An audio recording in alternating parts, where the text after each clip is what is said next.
Matthew 5:33 is where we're going to be at, if you want to go ahead and turn there.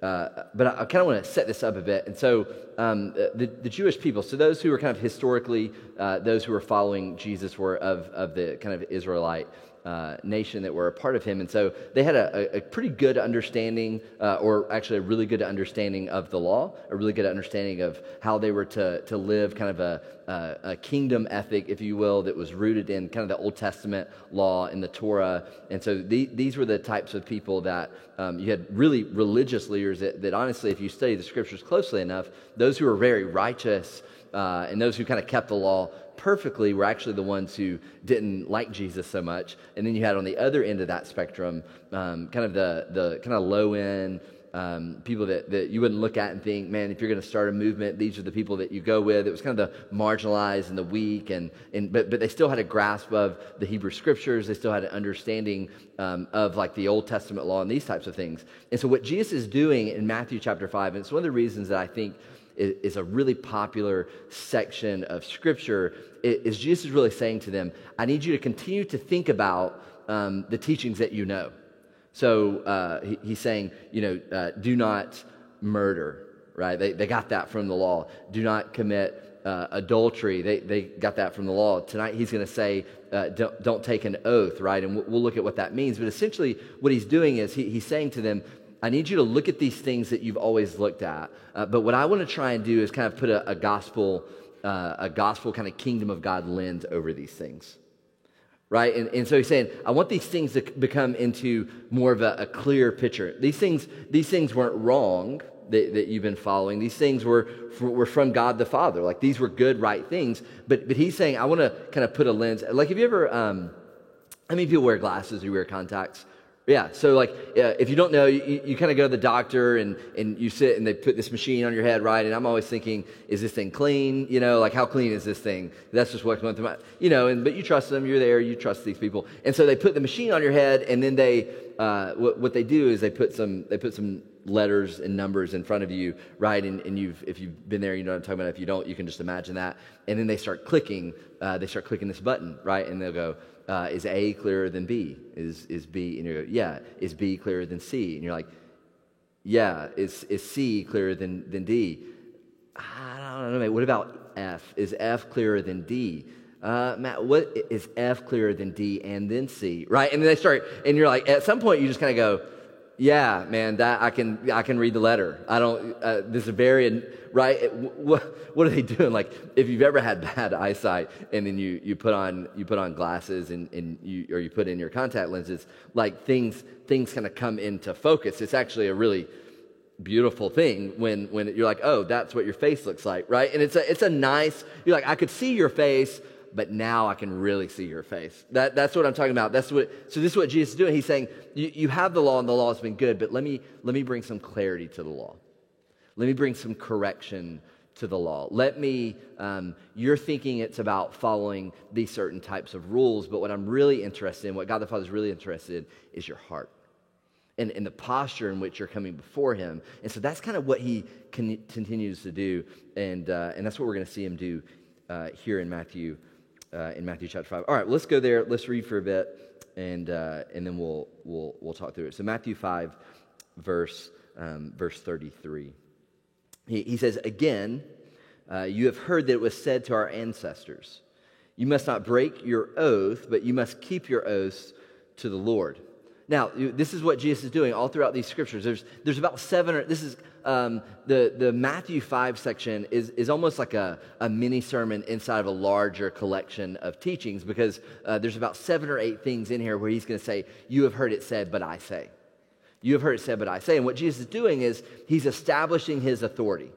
He's saying, I am the authority here, and I'm going to try and bring some clarity. So we see it again here in 33. So he says, again, you have heard that it was said to our ancestors, you must not break your oath, but you must keep your oaths to the Lord. Verse 34.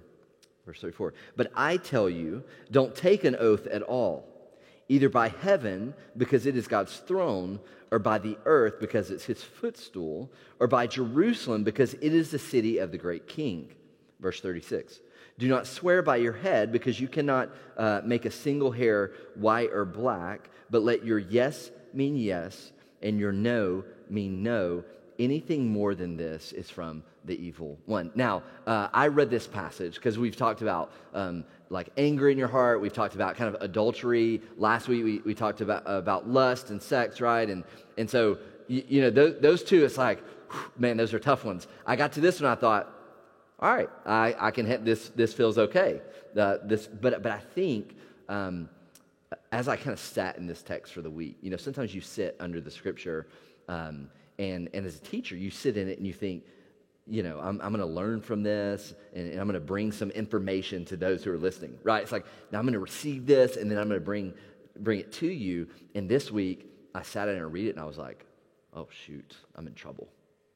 Like I'm what this text is saying in this moment is cutting right to some parts of my life that are pretty regular and pretty deep. But so we'll get there in a second. But let's talk about oaths for a second. That's not something in our culture that we think a lot about. So a couple of scriptures here, and a couple of just really practical thoughts on oaths. So oaths were not considered a bad thing in the Old Testament. So we see in Jeremiah 12:16. You don't have to turn there, it'll be on the screen. Jeremiah 12:16, it says, if they will diligently learn the ways of my people, to swear by my name, as the Lord lives, just as they taught my people to swear by Baal, then they will be built up among my people. And so we see he's like saying, man, if they'll swear by me, they'll swear by my name, that this will go well for them.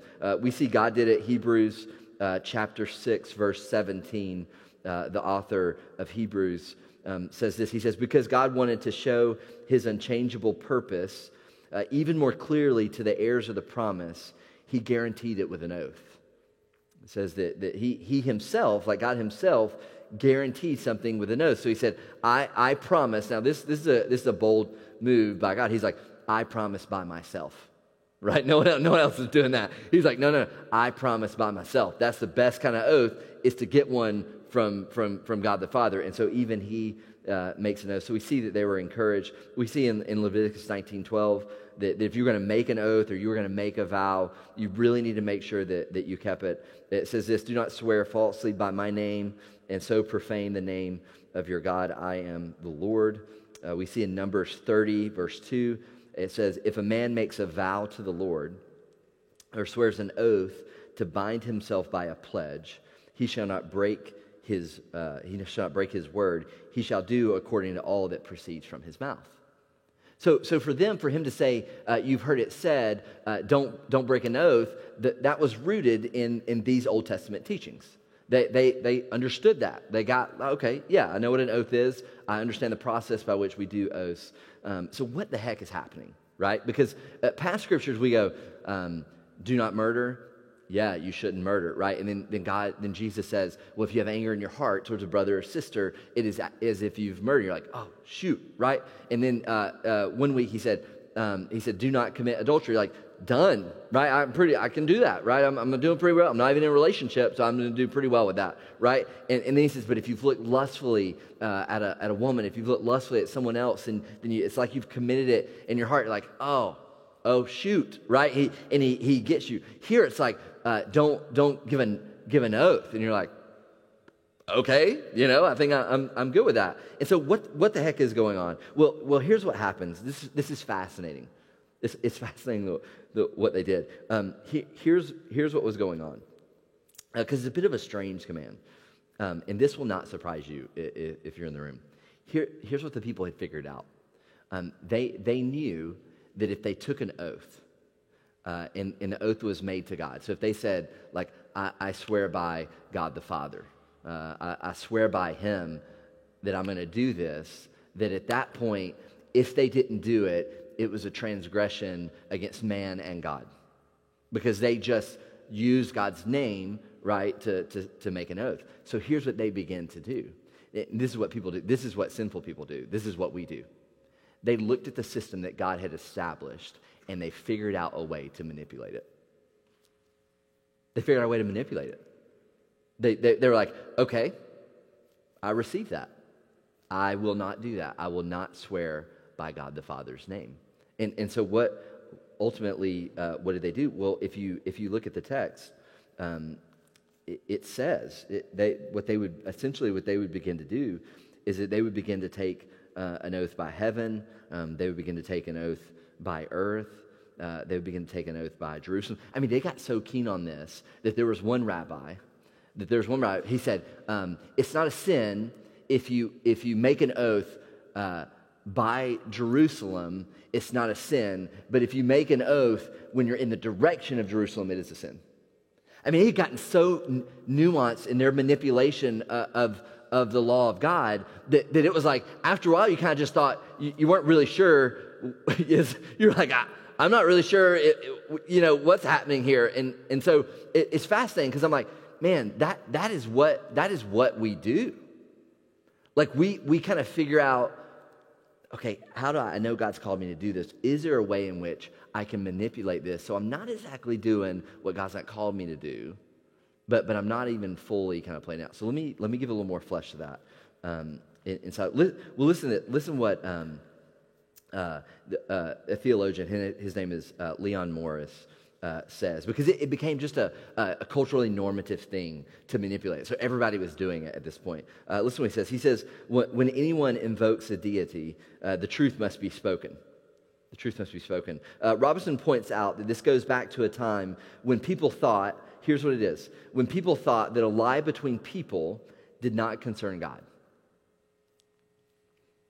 Whereas, if the divine name were invoked, his dignity and honor were at stake, and people would expect perjury to be punished. So they worked it where they're like, man, God doesn't, as long as his name's not brought into this, he doesn't care. And this is what Jesus is doing, right? Because we've talked about this, like the kingdom ethics. Essentially what we've been looking at over the last few weeks is really the greatest commandment. It's this idea of loving God and loving neighbor. I mean, that is what it means to be a Christ follower, essentially. It's not about following a set of morality and rules. It's about loving God and loving neighbor. I mean, if there's a situation where Jesus, that's just how he sums it up. And so this is rooted in what Jesus is talking about, again, is rooted in this desire to speak truth to one another. He's like, even if God the Father's name's not involved in it, even if he's not involved in it, it's a problem.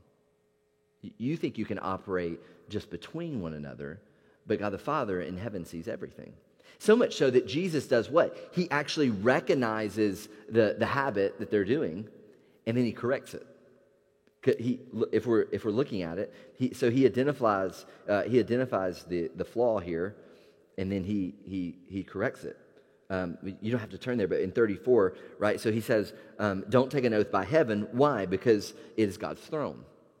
Then he says, "Don't take an oath by earth." Why? Because it's his footstool. And then he says, "Don't take an oath by Jerusalem." Why? Because it's the city of the great King. Do you see what he's doing? He's taking all of these things that they were continuing to make an oath by, where they thought God was not involved, and he said, actually, God has all those things. If you're making an oath by heaven, that's his throne. If you're making an oath by earth, that's his footstool. If you're making an oath by Jerusalem, I don't care if you're pointing at Jerusalem, or away from Jerusalem, by Jerusalem, for Jerusalem, that's the great city. He's like, it all belongs to God. And then he says, you can't even, he's like, man, you can't even make an oath. You can't even make an oath by your own head. He says, ultimately, because you cannot make a single hair white or black. Who can do that? God. And so Jesus recognizes their manipulation of the system. And he says, if you're going to be a people that follow me, like if he's like, man, you're here, you're following me, you're with me. If you're going to be a Christ follower, you're going to be someone living in the way of Jesus, you cannot do this. You just can't. And he says, I see what you're doing. God is not fooled. He's not an idiot. Like he can see, like he sees it, and now I'm addressing it before you. And so he says, nope, you're not going to manipulate the system. God's people won't do it. And so he kicks on, and look what he says. Because here's where it gets into some really just kind of practical things for us, and a few things I think that we'll kind of flesh out together, and then we'll be done. So look in verse 37. So he gives all these things, tells them not to do these things, And then verse 37, he says, but. So there's the conjunction, right? So he says, you have heard it said. He's done this in every teaching. You have heard it said, but then he'll say, but I'll say. Or, but you should do it this way. Every teaching, this is what he does. He turns it in this moment. So he does the same thing in verse 37. He says, but let your yes mean yes, and your no mean no. Anything more than this is from the evil one. The writer James, in James chapter 5, verse 12, says a very similar thing in the New Testament. He says this in his letter, above all my brothers and sisters, do not swear either by heaven or by earth or by any other oath, but let your yes mean yes and your no mean no, so that you won't fall under judgment. So you don't fall under judgment. He's elevating this teaching of Jesus. This is where he got it from. So let's talk about it for a second. What is an oath, essentially? What is an oath?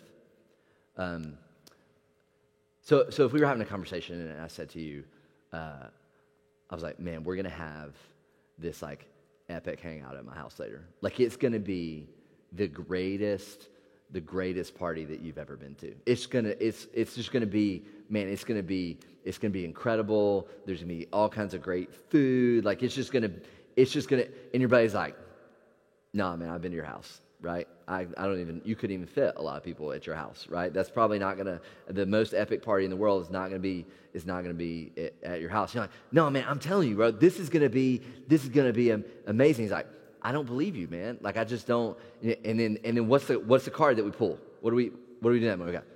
I mean, I swear. Oh, you swear. Okay, well, maybe this will be an incredible party. Maybe this will be awesome, right? He just pulled the swear card. He's like, no, man, I swear to God, it's gonna be amazing. It's gonna be incredible. What are we doing in that moment? Here's what an oath is.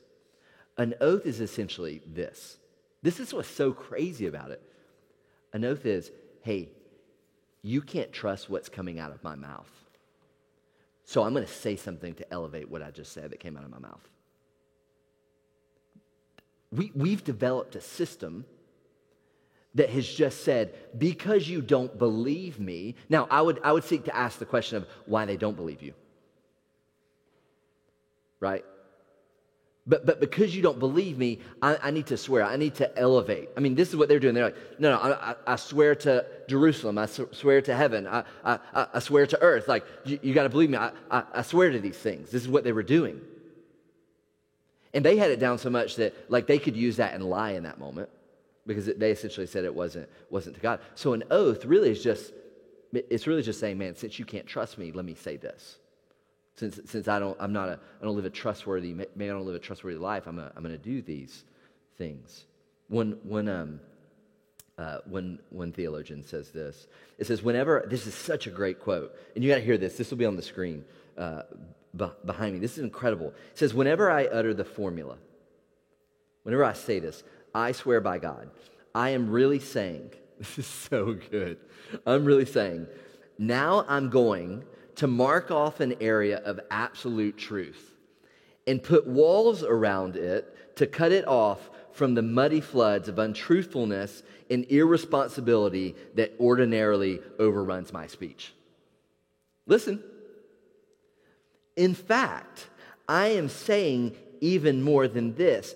I'm saying that here's the problem. I'm saying that people are expecting me to lie from the start.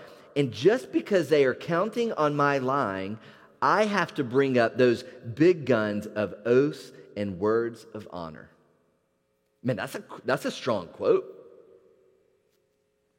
I mean, that kind of gets to the heart of this situation. And this is why Jesus is saying and commending them at the end of this and saying, man, just let your yes be yes and your no be no. He's just saying, hey, just live a life that is truthful before people. I mean, I just need to say it. Like, the best apologetic for an unbelieving world around us is truth-telling believers. That's the best apologetic. Not those who can spout a bunch of, like, crazy just doctrine or inspirational stuff or just super encouraging things, or people that just seem to have it all together. God's not called us to be these all-together people. He's like Jesus just saying, man, just let your yes be yes and your no be no. Just be a dependable person.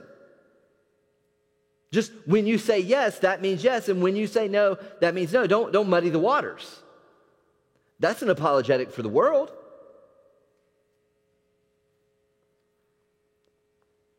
The worse men are, the less they're ready.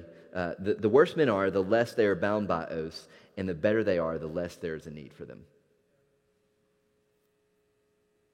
Right? The worse that men and women are, the least they're going to be bound by their oaths, and the better that men and women are, the least they're going to need oaths. Just don't need them. And so, essentially, he's saying, man, make your yes and your no, like make it a valuable thing again. He says, man, I know the rabbis, I know the religious teachers, they've given you a system to manipulate, and they've given you a way in which you can kind of get around telling the truth and can get you out of like certain situations. But I'm telling you, as one bringing the kingdom of God ethic before you, let your yes be yes and your no be no. Just let it be simple, right? Because here's our current problem, and this is, man, when I was thinking about it, this is our problem. We use words, man, we use them in all types of ways, but I just want to think about tonight. So many times we use words to lie, manipulate, and inflate the truth. We use them to lie, manipulate, and inflate the truth. And to be honest with you, man, as I begin to think about our culture, like, words don't really have a ton of value anymore. I mean, we're seeing it I'm a big Apple fan, so I just love whatever they if they make something right, I love it. Whatever they're making, I'm gonna have the iPhone, right, the MacBook, just whatever. I mean, they could make toilet paper, right? And I would just be like, that's gonna be the most incredible toilet paper ever in the history, and I would go buy it in that moment because it has an Apple on it. Here's one of the things I think is funny right now about what they're doing. So they put out some new headphones this week, and I'm a bit of a tech guy, so and I love stuff, man. So it's hard because I want everything, and so they put out some new headphones this week, and they put out a new phone not too long ago, and it has 3 cameras. And so anytime I see someone with 3 cameras, I immediately begin to yearn. And so I have 2 cameras. I'm like, I didn't know I needed 3, but I do need 3. But here's what they've done. This is so funny. This is the culture that we live in. The new AirPods that come out, so the new headphones that they have, they're called the AirPod Pros. I'm like, that's amazing. I need that. They have the Apple iPhone 11, and then they have the Apple iPhone 11 Pro. And it's funny because if you read anything about it, it's like there's nothing about that product. First of all, that's a very subjective thing to say in the first place. But there's really nothing about that product that makes it more pro or less pro than other things. There's absolutely nothing. Every tech review, they're like, calling it a pro, don't know why, right? There's nothing, and they're using way more technical terms than I understand, and they're like, don't know why it's a pro. Nobody is pro mixing with the AirPods on. They're just not doing it. That's not an actual thing, right? But they put it out there and you're like, yeah, pro, I want that. I want it.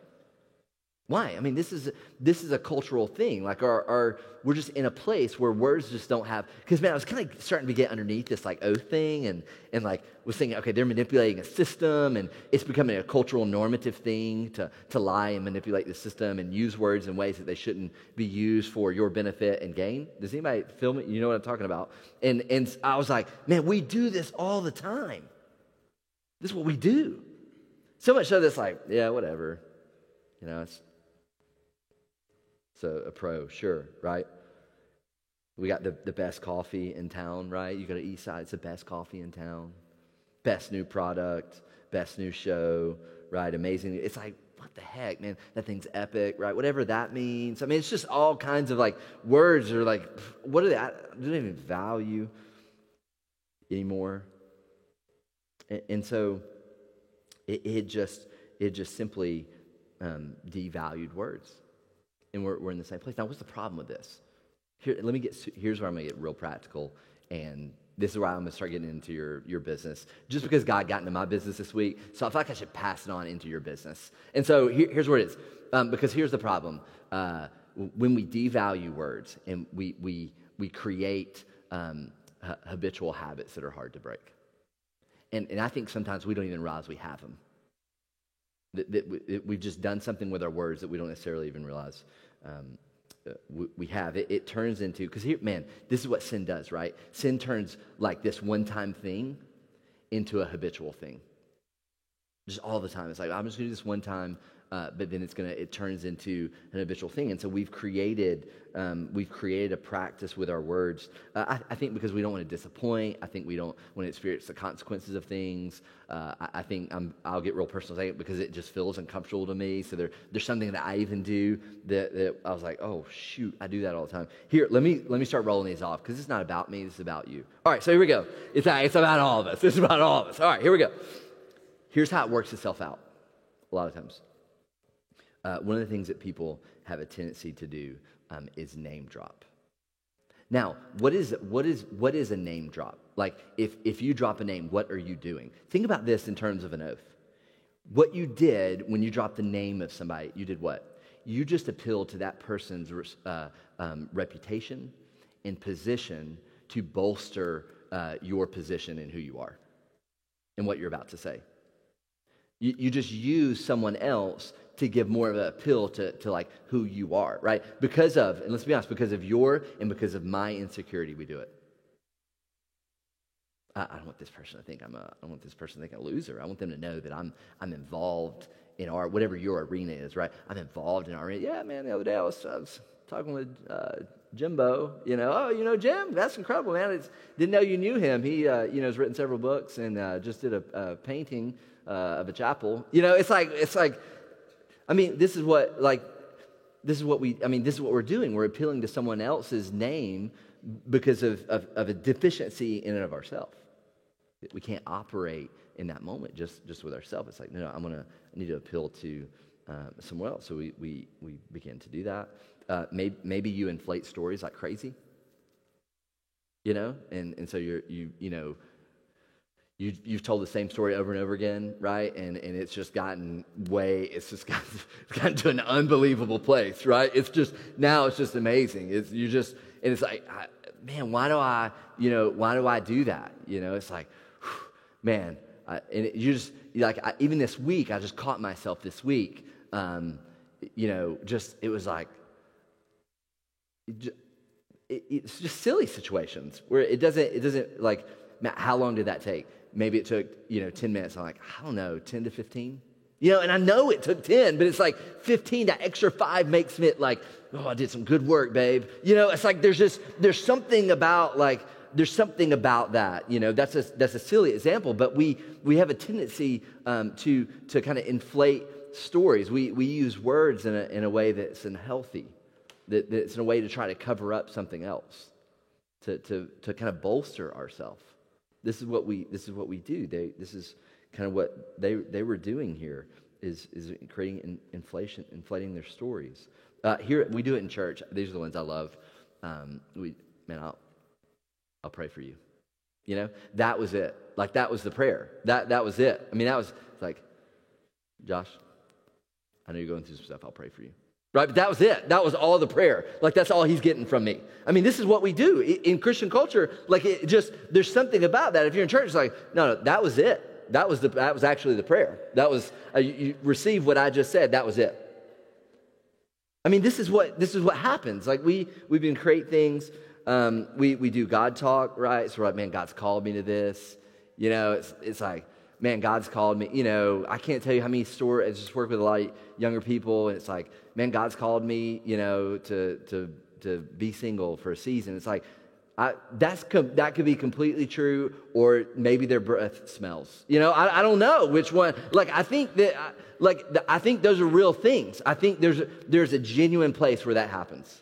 But I also think that there can be a sense in which there's this uncomfortable space where we can tend to. That's a silly example, but there's this uncomfortable space where we can to use him in a way where it's like I don't know that he's called me to that. And it's like, well, I think.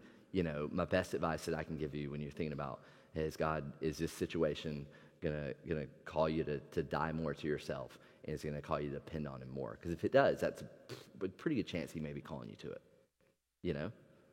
But we do this even in the church. Here's what I do, man. I'm just going to give you this is the inner part here. And so maybe I say this to you later. I just need you to extend some grace to me because I do mean it, but it's become something in my own personal life. And I need you to be, I want you to leave here and be very introspective of yourself. I'm just going to lay out my stuff so that you just got it, right? Here's what I do. Hey, man, let's get together this week. I don't want to get together. I do want to get together with you. That sounded terrible. I do want to get together with you, but I don't make it a priority to get it done. And I do that. I do get together with people, right? But there's something about that just comes out of my mouth. I have other friends who do that. They're like, man, you know what we should do tomorrow? I'm like, I don't care what's about to come out of your mouth. I know that I know we're actually not going to do anything tomorrow, but why don't you go ahead and tell me what we're going to do tomorrow? It's just what we do with our words. It becomes a habitual, kind of a habitual thing. This is how deep it's gotten for me, and I'll let you kind of sit, and I think you need to process through, because tonight's a little more different in terms of teaching wise, where it is. But here's just an example that's really risen in my service this week, and I've talked to my wife Katie about it a good bit. But so at night when I'm putting my daughter to bed, we do hey, I'll be back in 5 minutes to check on you. So I put her down in bed. I'm like, I'll be back in 5 minutes. And it's I'll set the phone timer or whatever. And pretty regularly when I'm putting her down for bed, I'll say, hey, baby, I'll be back in 5 minutes. And this is what she does. This picks up her. I don't think it's just come from me, but potentially. She goes, hey, Dad, do you pinky promise?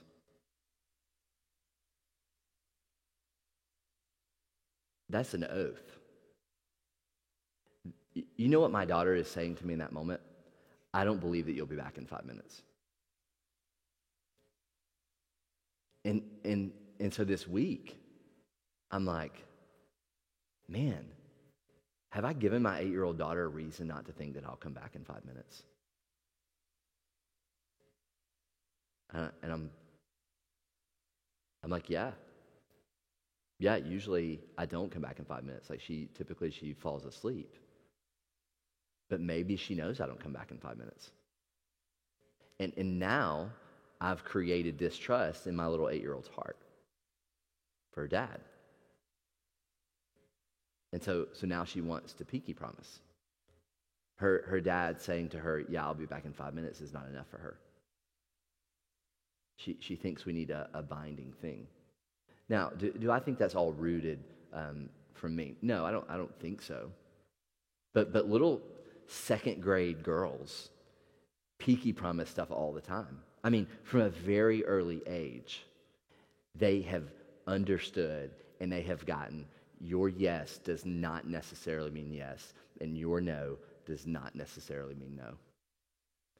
And it is ingrained in early age. And maybe you're here and you've got massive distrust issues.